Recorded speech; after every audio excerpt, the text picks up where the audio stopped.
Tonight's Fox Forward, one of the most celebrated writers in Hollywood history, made a stop in Dallas recently. Oscar winner Aaron Sorkin.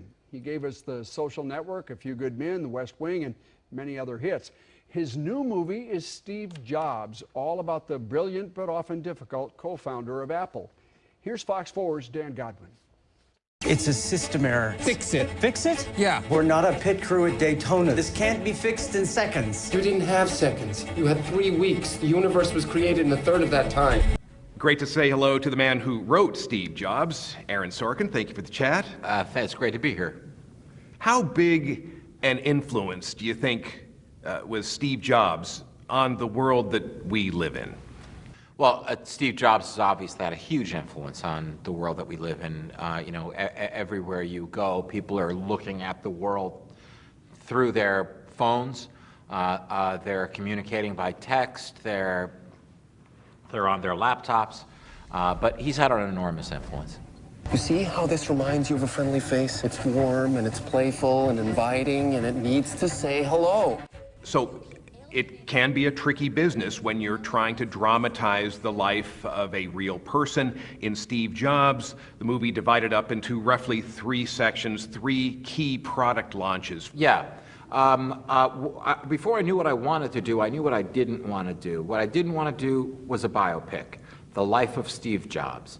I wanted to narrow the lens much more. And this movie, as he said, the entire movie is just 3 scenes. Each of those scenes takes place in real time.